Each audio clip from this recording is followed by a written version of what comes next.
Welcome to the Moto Marketing Podcast, presented by RacerX, the podcast for moto industry professionals, entrepreneurs, and riders. If you want to grow your brand and business in today's digital-first world, you have to know how to turn a stranger into a fan, turn a like into a customer. You have to know how to turn attention into dollars.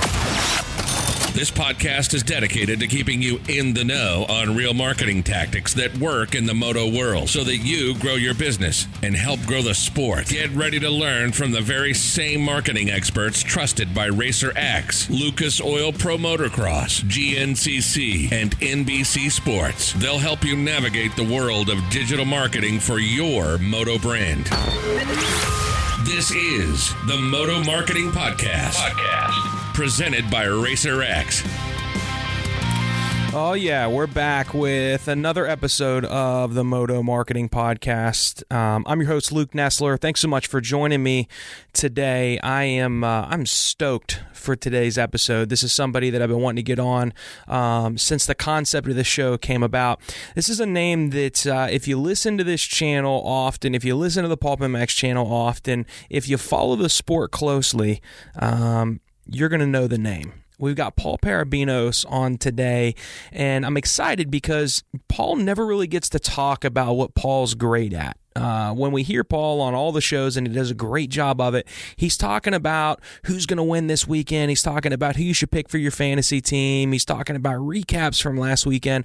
But Paul is unlike many other people that you're ever going to meet in the sport.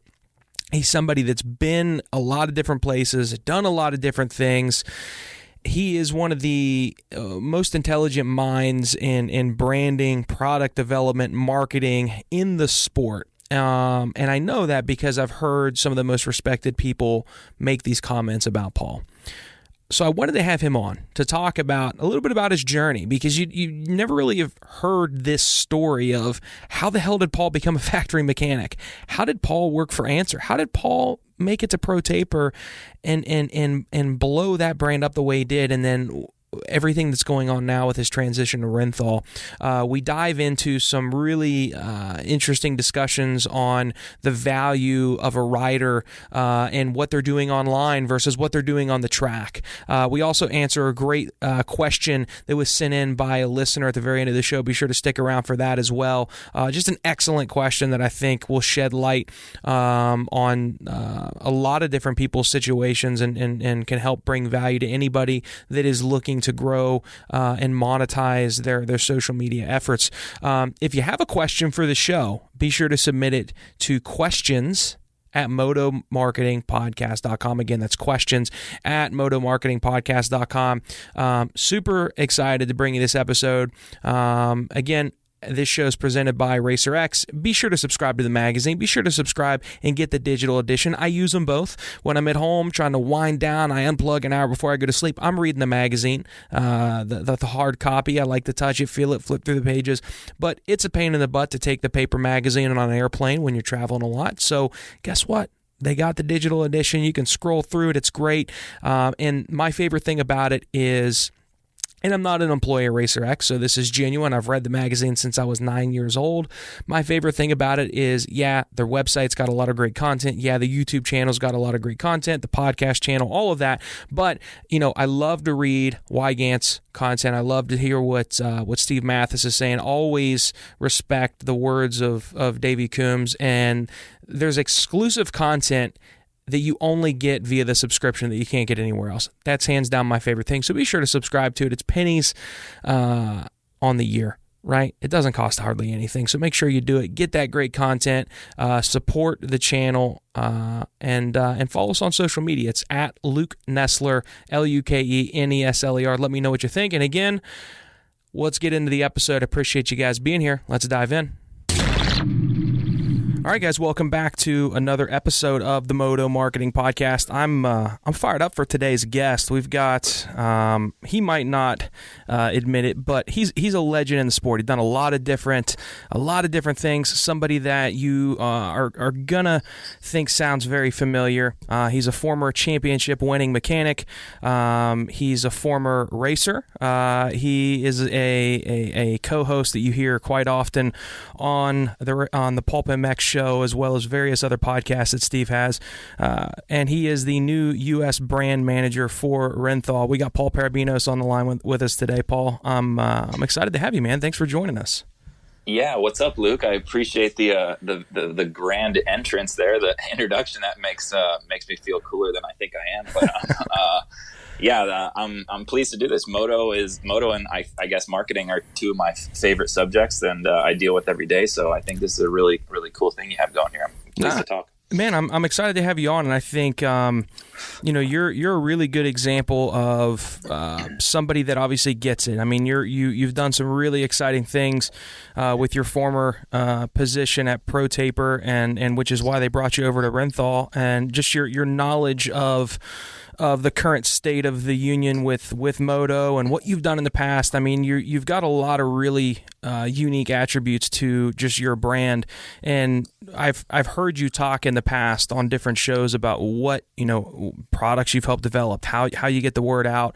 So you were one of the first guys that came to mind when we said, hey, we're going to do this show. I was like, I got to get Paul on. So I reached out to Davey. Davey made the intro, and that's kind of how we ended up here today. One of the things that I'm interested in, just kind of off the top, educating the audience on, is how did you get to where you're at today? I mean, you were a former factory mechanic for Dean Wilson when he won the championship. How do you go from that, Paul Perebijnos, to one of the most respected branding professionals in the moto space today? Kind of connect the dots there for us. Yeah, well, I think it started before then. Really, I grew up racing. I traveled the country with my parents and raced all the amateur nationals, so I've kind of been on that side. I've worked with, been sponsored by brands through that side, through my own racing.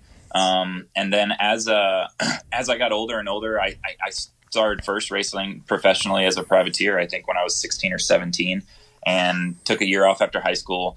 But then, kind of saw where I was at in racing. I was no problem making motos, but didn't get points. I never made a Supercross main. I was close many times, so I knew that I'm not gonna be able to buy a home and buy a car doing what I'm doing. So really, I was racing locally, money races and whatnot, just trying to find a way to make some money. And then I started going to school at the same time. So for a while there, I was in college and racing as a privateer. And in the beginning, I was scheduling my classes around racing, and then it turned into I was having to schedule my riding around my classes. So, went through college, ended up graduating with a bachelor's in criminal justice and a minor in a bachelor's in legal studies and a minor in criminal justice. And at the time, I thought maybe I was going to be a sports agent. It took me 5 years to get through school because I started out as a marketing major, and then I switched to a business major for a while. So it took me some time to get through. At that time in my life, I just didn't really know how I was going to enter the industry. I was living in Florida, and I started working as a mechanic on a friend's race team, the Butler Brothers team, which is now the Rocky Mountain KTM team. And I was just going to the races each weekend, making some money on the weekend, and I'd go back home and ride and go to school. And that's really how I started meeting people. And then from there, was offered a position at Pro Circuit what year was that? I guess that would have been 2009 was my first season with Pro Circuit. So I moved to California in October of 2008. And then, that's really how I got into the mechanic position. So did you so you're not formally trained to be a mechanic? Were you just always good with the wrench and just kind of learned and just an opportunity presented itself at Pro Circuit for you to move into that spot? Or how did that happen? Because I know that there's a lot of people that listen to this show that some of the questions we ask are, how do I get into the industry? And I know a lot of folks want to be mechanics. And I think your story of how you got to there is a good example of it's, not everybody's going to be formally trained and then they apply and they get hired. You had a very unorthodox way of getting into that position.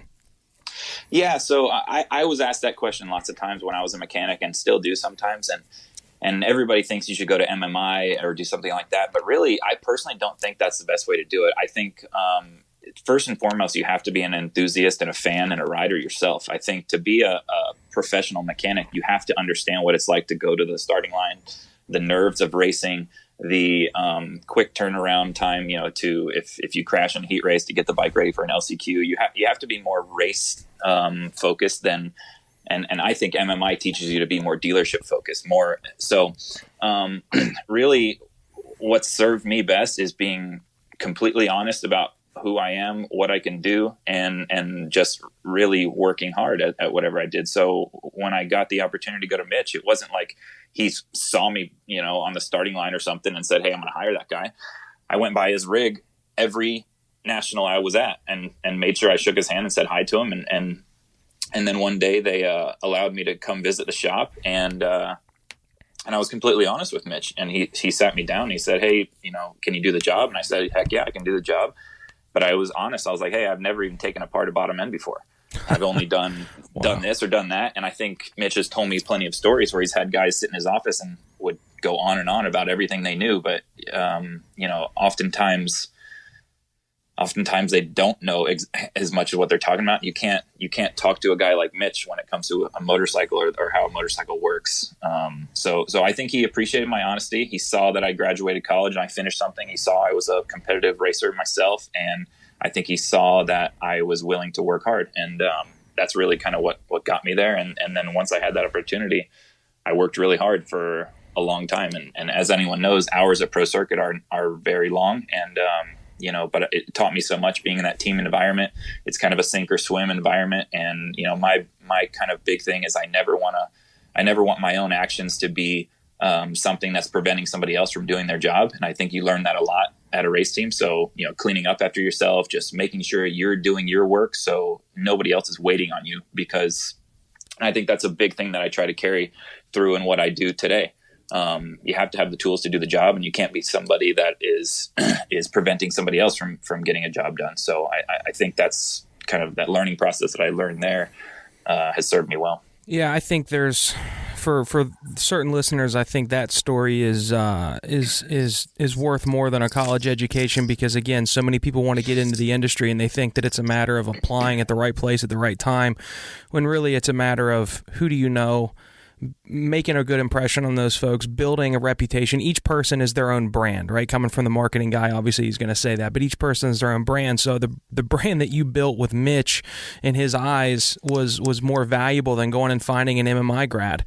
And I think that, that goes a long way. And there's just a ton of value in that story. That's cool. I didn't realize that about you. I just kind of figured that you were, you'd always been, savvy with working on bikes and whatnot, and just kind of walked into that role. And that's not at all how it played out. So how did you go from it's interesting to me. You and Steve Mathis are two, guys that were well-known mechanics that have gone on to do some pretty incredible things beyond that. How did you make that transition from, in the trenches, working on the bikes, to more of a corporate role, working on building the brands of, now two of the most well-known brands in Moto?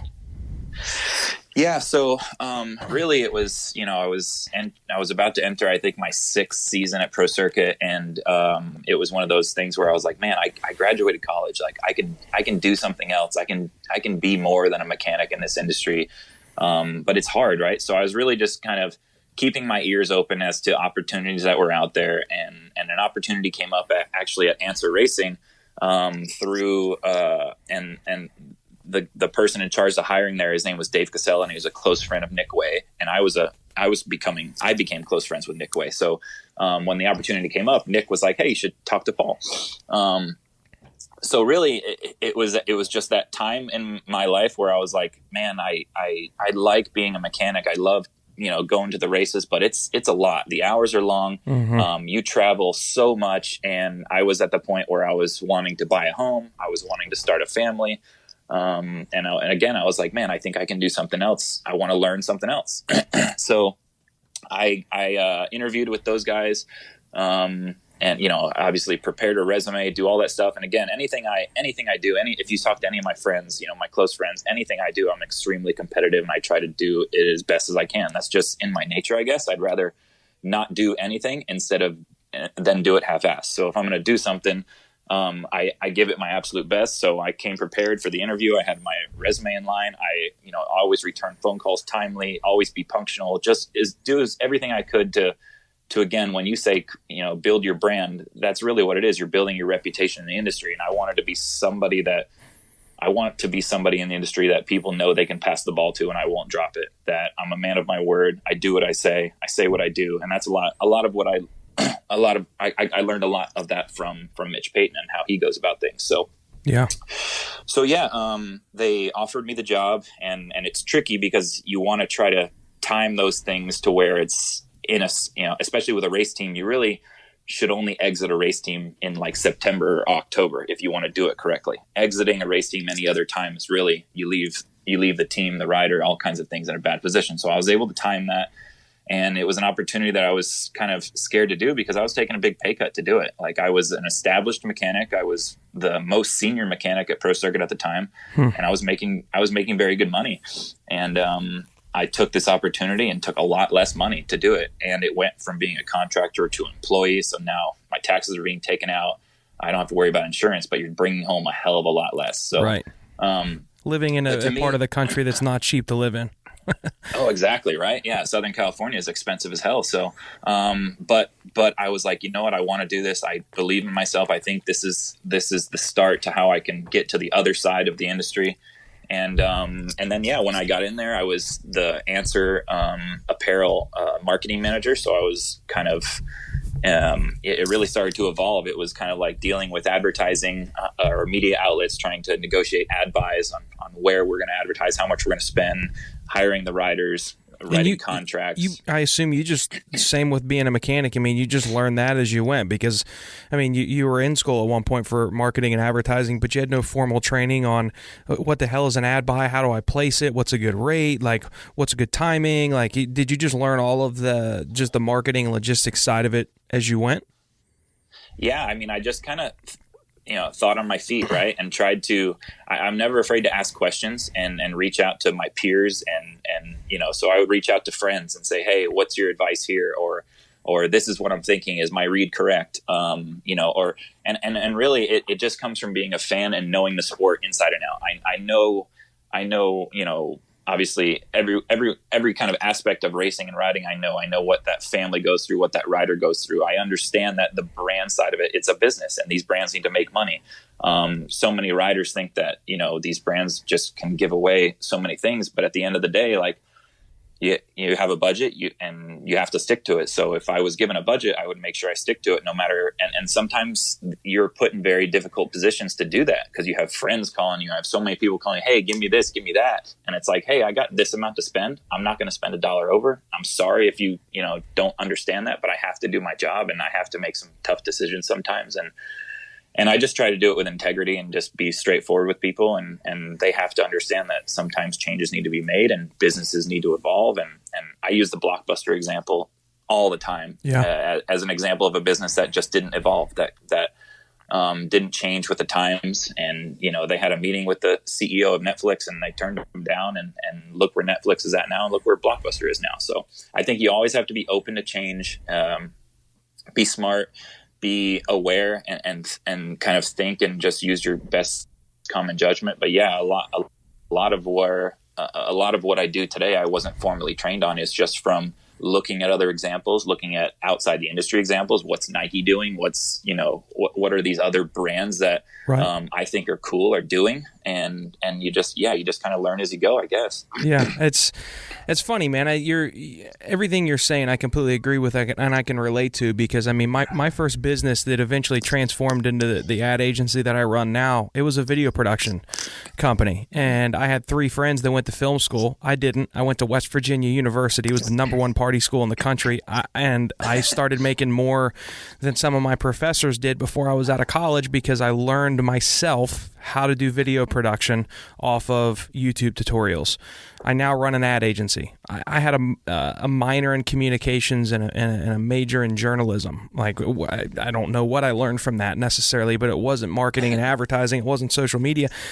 I think some of the best people in their craft are all self-taught, because you have no choice but to, find a mentor, find somebody you can learn from, soak everything up, implement, and try. You're not going to walk out with a degree and a piece of paper that's going to give you the expertise that you need to survive in the real world. It might give you a jump start, but and that's funny. Everything you've done, you weren't formally trained in. You've just kind of learned, busted your ass, and it's gotten you to where you are today. How did you go from that point to, was the next move Pro Taper, or were there a couple stops in between? Yeah. So what happened is it transformed really quickly.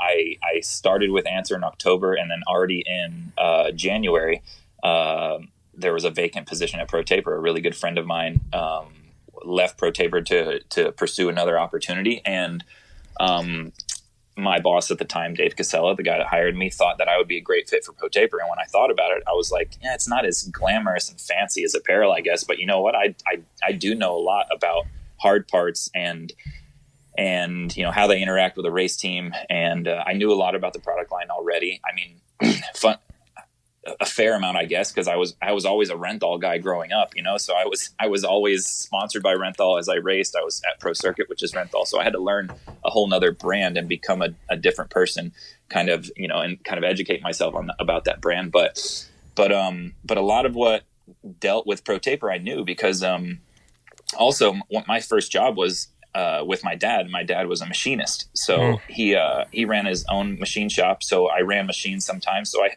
had a basic knowledge of materials and grades of aluminum and whatnot from my previous job, and that was a lot of what you deal with in creating product for a brand like Pro Taper, Renthal, because handlebars are aluminum, sprockets are aluminum. So I thought it fit, and it was just I saw it as an opportunity where, like, you know what, this is maybe the right thing for me. And then, so I jumped and did that. And then quickly it changed again. Pro Taper was part of a bigger organization, and, it merged with MAG, and there was different theories and a bunch of different, VPs, and it is a very big corporate environment. So I got a new boss, and then for a while I didn't have anybody.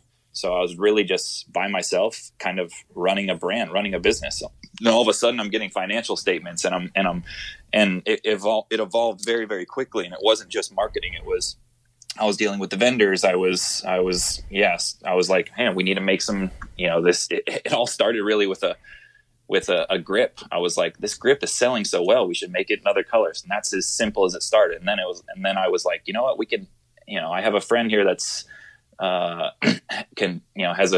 his company makes wireless hour meters. I was like, why don't we do a co-branded Pro Taper wireless hour meter? And that was my second product over there. So it really just evolved. And then I started to see that,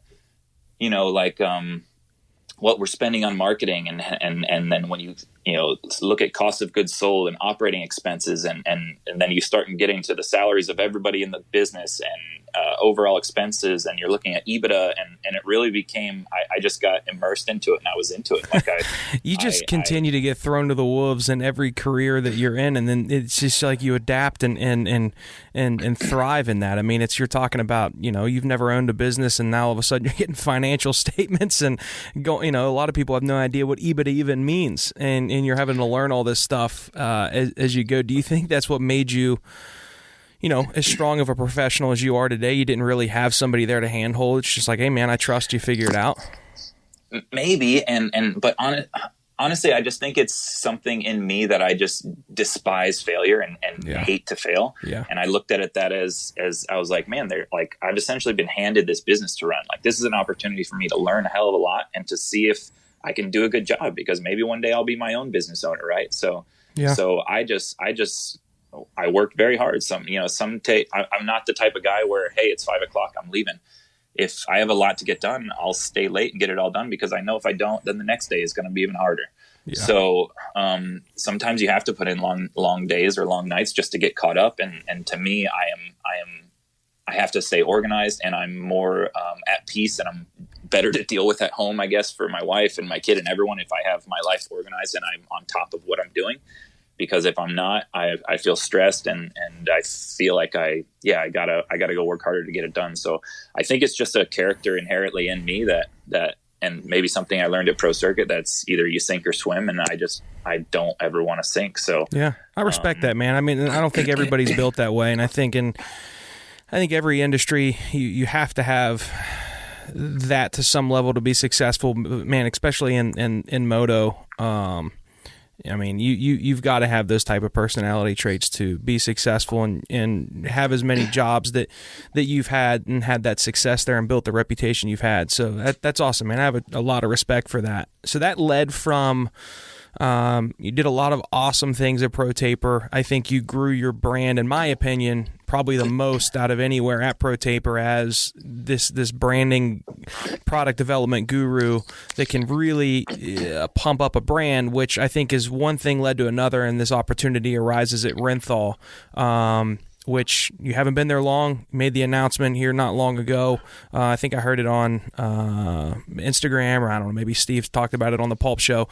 Talk to me about that move to Renthal, and then we're going to get into, obviously, there's a lot of exciting things going on. We're going into the 2020 season, and you were brought there for a specific reason. So let's talk about that. How did that opportunity come up, and what was the reason that Paul Perebijnos was brought over to Renthal?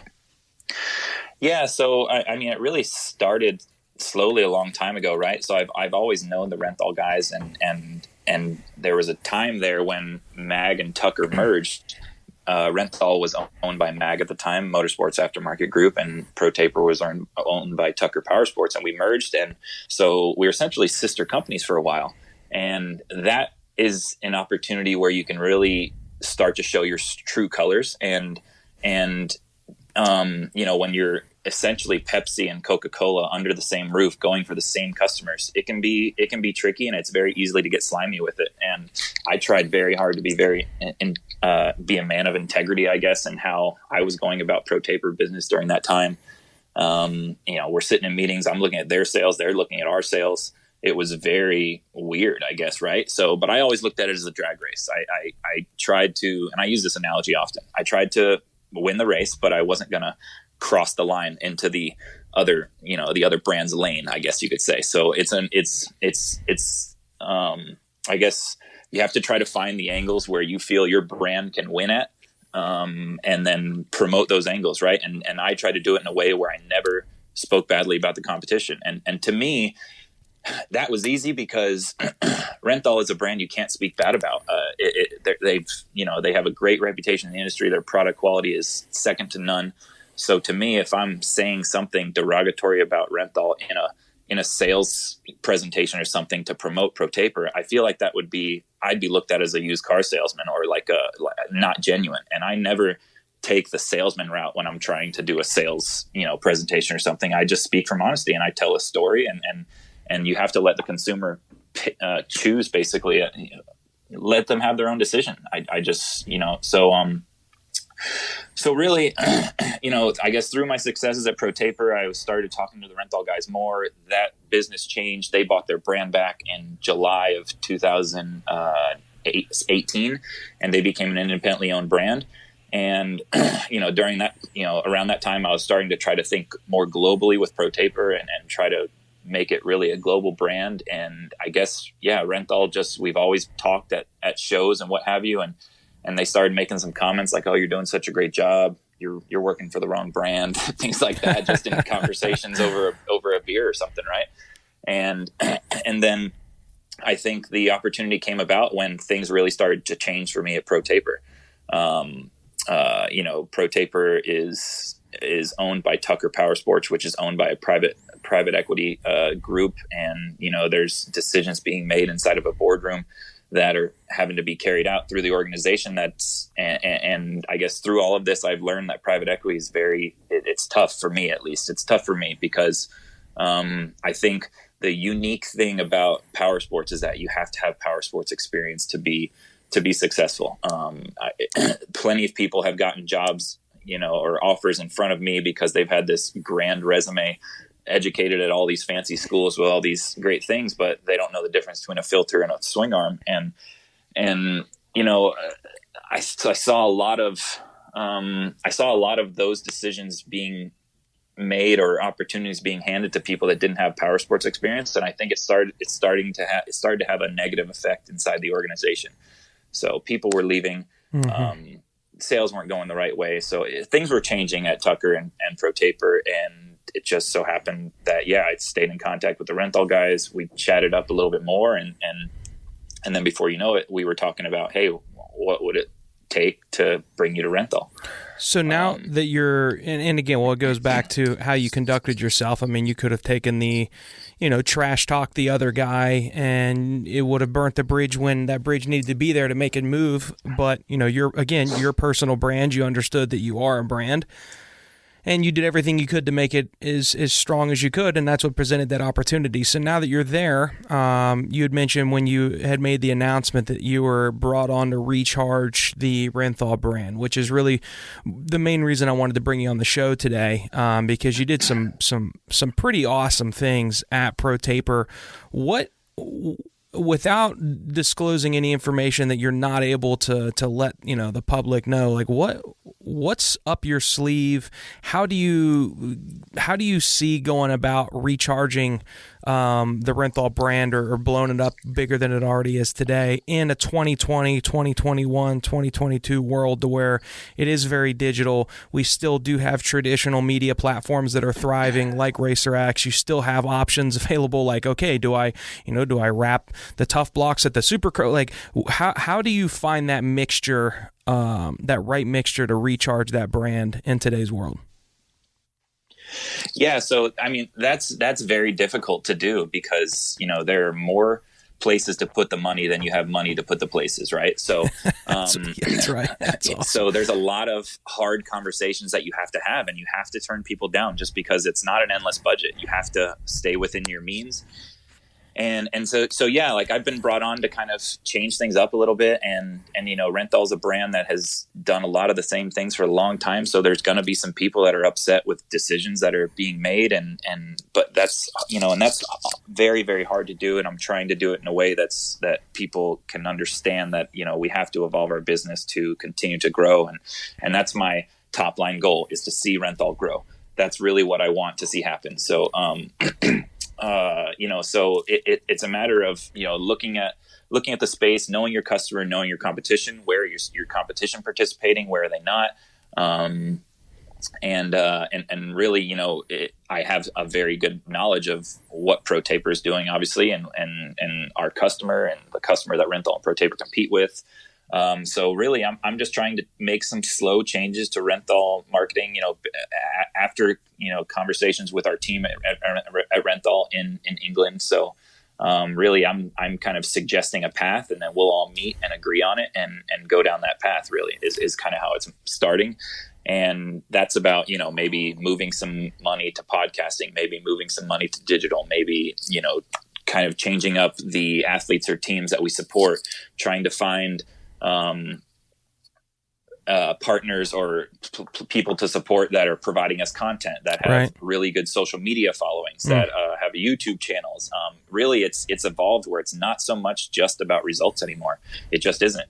And obviously, the winners are important if you're winning, but there can only be one winner each weekend. So as you get further deeper into the results, those people or those teams or those riders or those influencers need to offer you something else, so it begins to even out, is how I look at it, right? So you can't be a guy that's just getting 20th every weekend and you don't have an Instagram or you know what I mean? But if you are that guy getting 20th and you have this huge following and you do motorcycle schools and you get to, kind of interact with a new Renthal customer every day or something, all that really, there is no formula. I don't plug it into a spreadsheet or anything. Right. I just kind of go by feel, and it's really about, I investigate their personality, their reputation, their social following, their history, their past results. I look at it all. So like when someone sends me something and they want a bike build, I don't just kind of quickly reply. I go look at RacerX Vault. I go look at the Loretta Lynn's Vault. I look at social media followings on all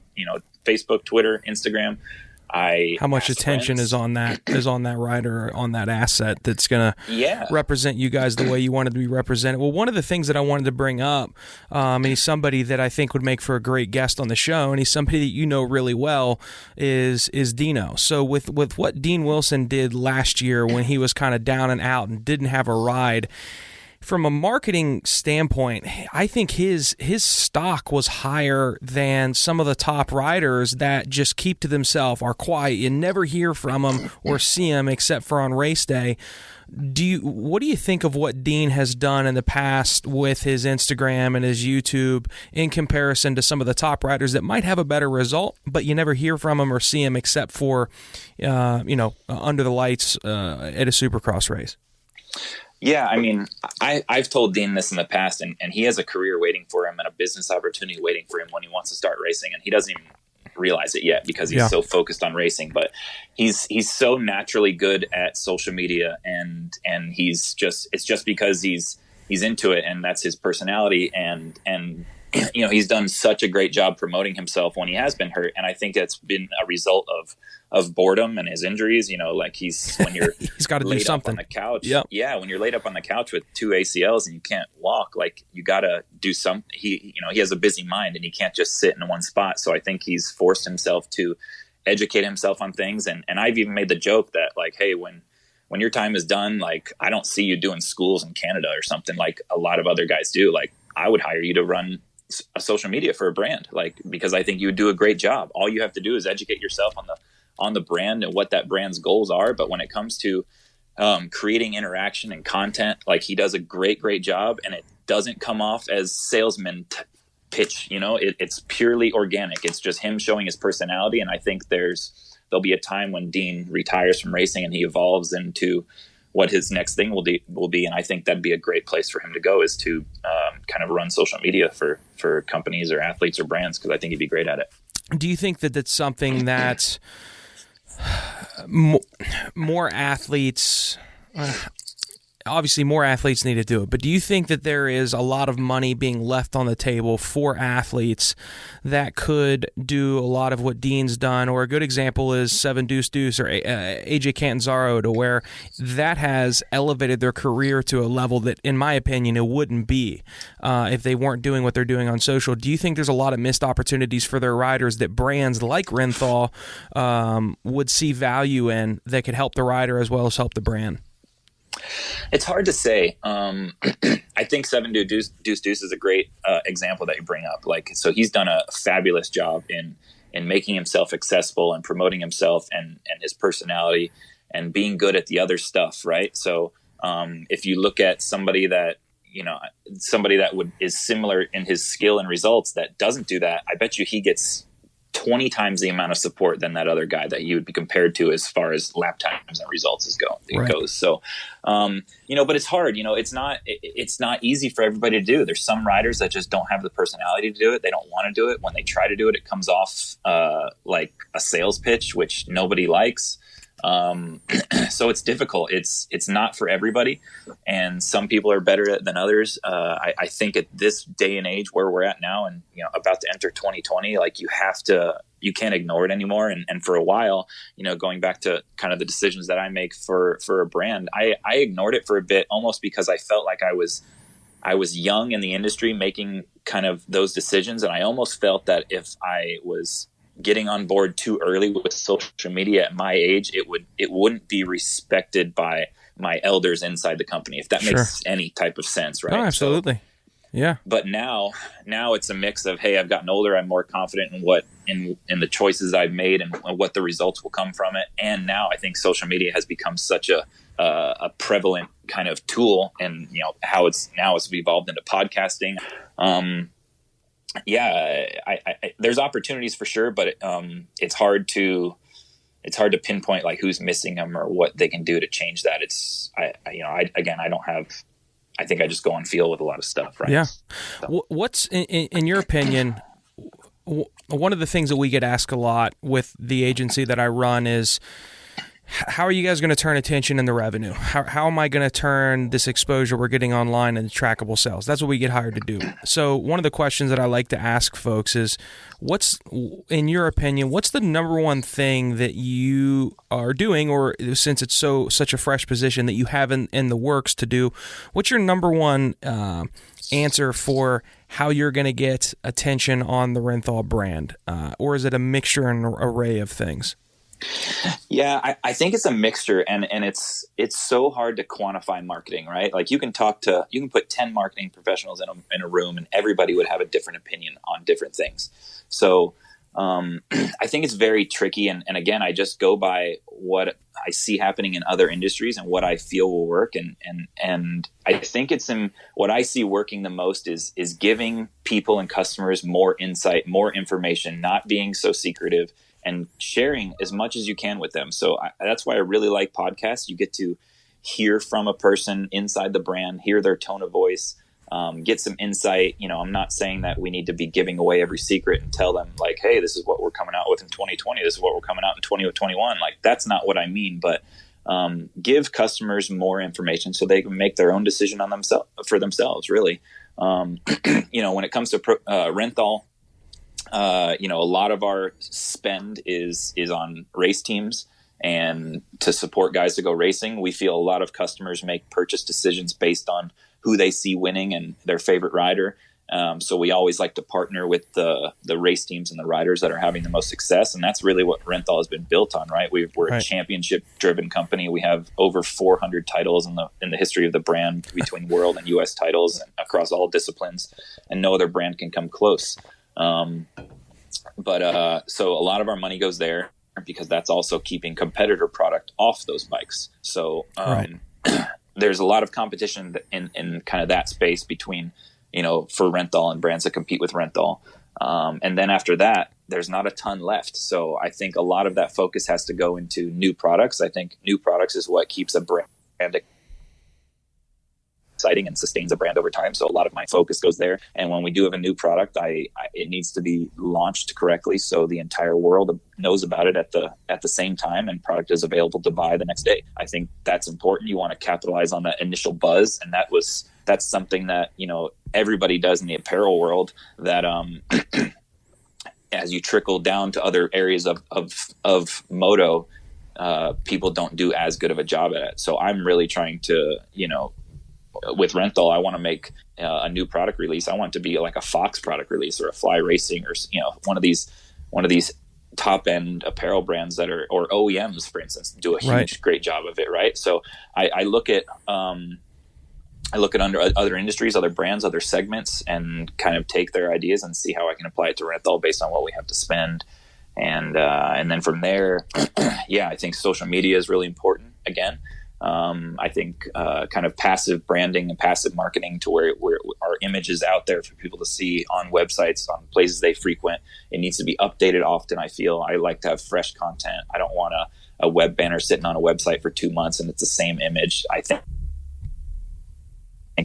people see that, and I want our website to be updated often, new imagery, just so customers know that when they're visiting our website, when they're seeing our ads, that Renthal is very active. We're on top of things. We're listening to the market. We know what's changing. We're trying to be ahead of those changes. And again, me as a person, I think I've been on so many sides of the industry and I understand all the different customers that we can have. Like I understand the vet guy, I understand the mini dad, I understand the teenager that's making his own money and trying, and is buying stuff to go racing for himself. I understand the privateer because I even understand kind of the higher level guy. I raced for Blackfoot Honda in Canada for a couple of rounds before I got clipped. But so I'm uniquely, I have a unique kind of history that allows me to have a lot of knowledge on a lot of different sides that I think, and I just try to draw from all of it and try to put the best package together to do the best job and have people become fans of our brand based on who we are and what we stand for. Well, I'm excited to see what you do over the next 12 to 24 months because, I mean, again, you've built quite a reputation for yourself, and it's like the ball just continues to roll faster and faster with each new position that you go to, and I know you'll be successful at Renthal. I'm excited to see what you do, and man, I'm grateful for you coming on the show today. I wanna wrap up with a listener question. We're gonna start answering some listener questions on each one of the shows, and we got a really good one this past week that I thought, Paul, you'd be a good person to chime in on this with me. So if you're cool with it, we'll answer a question and we'll wrap this thing up. Sure. Cool, man. So again, if you have questions, you guys can email them to questions@motomarketingpodcast.com. This week's question is from Brandon Judd. He said, "Hey guys, I love the podcast. It's a great, unique idea, and I've learned a lot from it already." Appreciate it, Brandon. He said, "I have a dirt bike channel on YouTube, 39,000 subscribers, and about 1 million views per month. That's awesome. That is not easy to accomplish. The channel basically documents my kids' journey, getting started in the sport and racing. I'm grateful that we've created a following and people are interested in what we're doing. I'd like to start monetizing by promoting a few select brands to our audience. I like the idea of becoming affiliates for brands and receiving commission for any sales that we bring in, but I have no contacts in the industry. How do I go about contacting brands? I've tried emailing them, sending them DMs on Instagram, but have had no success. I'm wondering if these brands are used to traditional sponsorship and only want the best racers on their team. That's not us, but I think we can provide value and give brand awareness. If I contact brands on the phone, who would I ask for? Thanks for your help, Brandon." And his YouTube is Vlog Epicness, so definitely check that out. I think one, it's a good question, and two, I checked out some of his videos, and I think it's a channel that the sport needs, because exactly what he said, it's his kid's journey getting into racing, and one of his concerns and questions was his kid's not a top amateur prospect, but the sport as a whole, we all want to grow, and we need more kids like Brandon's son. So I think it's a really cool thing that he started here. So, I mean, Paul, what's your take on this as somebody that maybe Brandon would want a Renthal partnering with his content? What could he do to get your attention to provide enough value for you to consider something like that? Or is it something that would be in the cards for a brand like Renthal? What's your take on that? Yeah, so it's a big question with a lot of different kind of aspects to it, I think. But really, he's found a place that he feels is unique to him, and so I think that's the first step, right? And I think he's understanding that there's more to. He's obviously, the YouTube side is what he's playing on more, because say they don't have the results side, so that he understands that too, which is awesome. But I think really when it's just a matter of things aligning, right? You have to put a lot of lines in the water. You have to contact a lot of people, and some of them will stick, some of them won't. Some brands might feel that this isn't something they need. Some brands feel like, hey, this ticks a box that I've been trying to fill. It's unique to every different brand, and then it's unique to the person making the decisions at those brands. So, he asked, how do you get to the decision makers? You pick up the phone. Really, it's you don't want to be too over ambitious. So it's a fine line as to reaching out for some contacts, seeing if it works, being persistent for a little while, and kind of seeing what sticks, I guess. But you always want to ask for the marketing director or whoever's in charge of marketing. A lot of the timing of when changes happen in our industry, I think, is from October to December. I think that's when a lot of people kind of make changes, and then everything starts fresh January 1 in unison with Anaheim 1 and the start of the Supercross season. And really, I think for me personally is what sticks for me is when a person is coming to me and it's not just asking for something for free, it's them providing a way for us to grow our sales. So you have to put it in a way to where, obviously we're going to give you some product to do that. But we ultimately, the reason we give product away is so we can sell more. That's one thing that a lot of people don't understand, is we're not just giving it away to give it away. We're giving it away because we're hoping every single conversation that person has, or the race that they win, or the interaction with our product, and if they go down, our product doesn't bend and they're able to get up and finish. It's all these different storylines and conversations, and as they kind of filter and kind of spread, that's what we feel creates fans of of Renthal and creates customers for Renthal. So in the end, again, these are all businesses, and we have to be healthy businesses, and marketing is just a one kind of activity of running a business. So I look for people that come to me that understand the business side of it, that want to see Renthal grow by participating in the marketing effort with them. So I guess that's, that's my best advice on it, to how to approach that. And really, you got to just be persistent and keep kind of trying to kick those doors down. And a big thing in our industry is having a face and a reputation people can trust. So that's honestly huge, because unfortunately we are in an industry where there's been a lot of people that have done some things and owe people money, and there's a lot of that out there in our industry. So you have to be very selective as to who you get into bed with, right? So, well, I think it's an awesome answer, and I think there's a lot that can be learned there from someone like Brandon, and that even goes for other. I mean, look for riders that are trying to grow a YouTube channel. You got folks like Jeff Walker, who started to make some noise this year.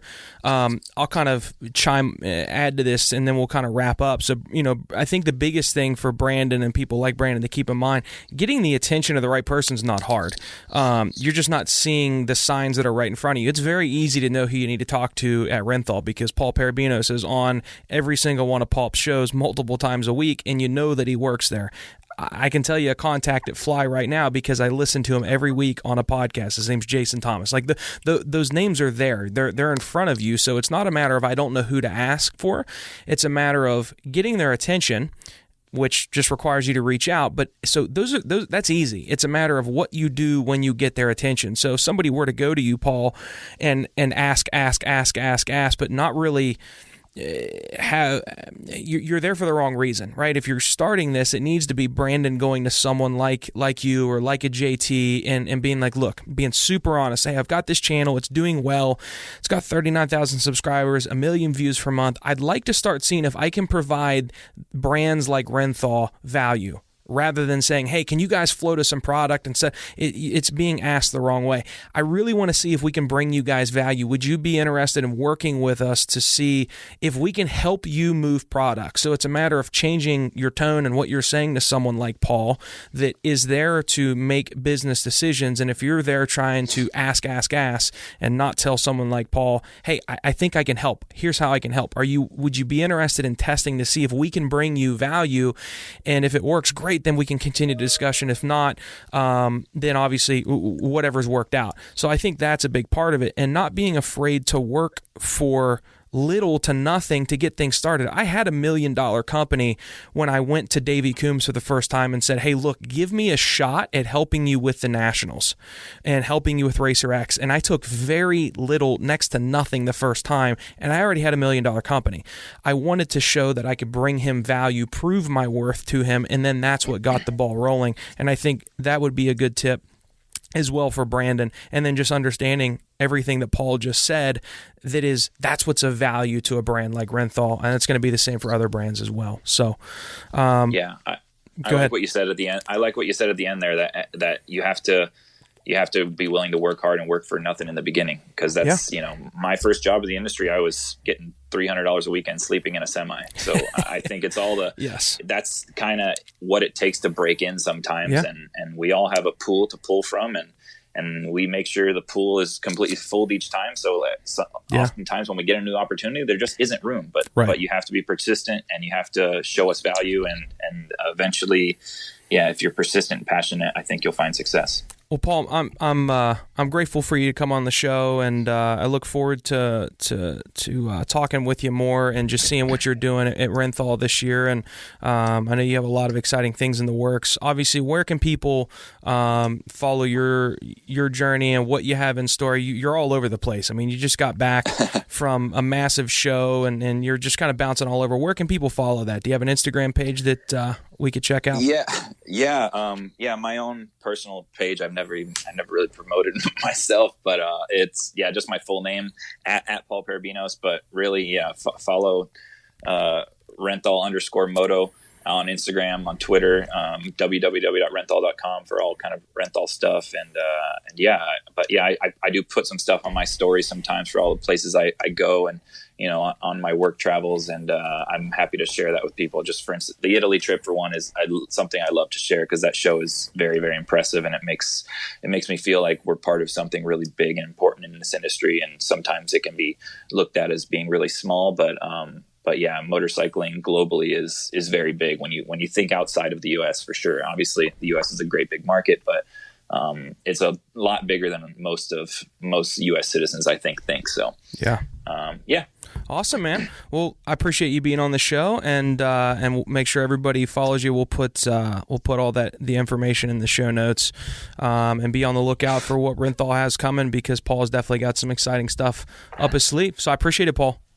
Very cool. Thanks for the call, Luke. All right, man. Take care. Thank you for listening to the Moto Marketing Podcast. If your goal is to get real, measurable results from your marketing that will grow your company revenue, then check out how Impact Media can get the same results that they have for Moto's most iconic brands by visiting thinkimpact.com. That's THINKIMPAKT.com. Have a marketing question that you want answered on the show? Send your questions to questions@motomarketingpodcast.com. Don't forget to rate, review, and subscribe to the podcast. And we'll catch you on the next episode of the Moto Marketing Podcast.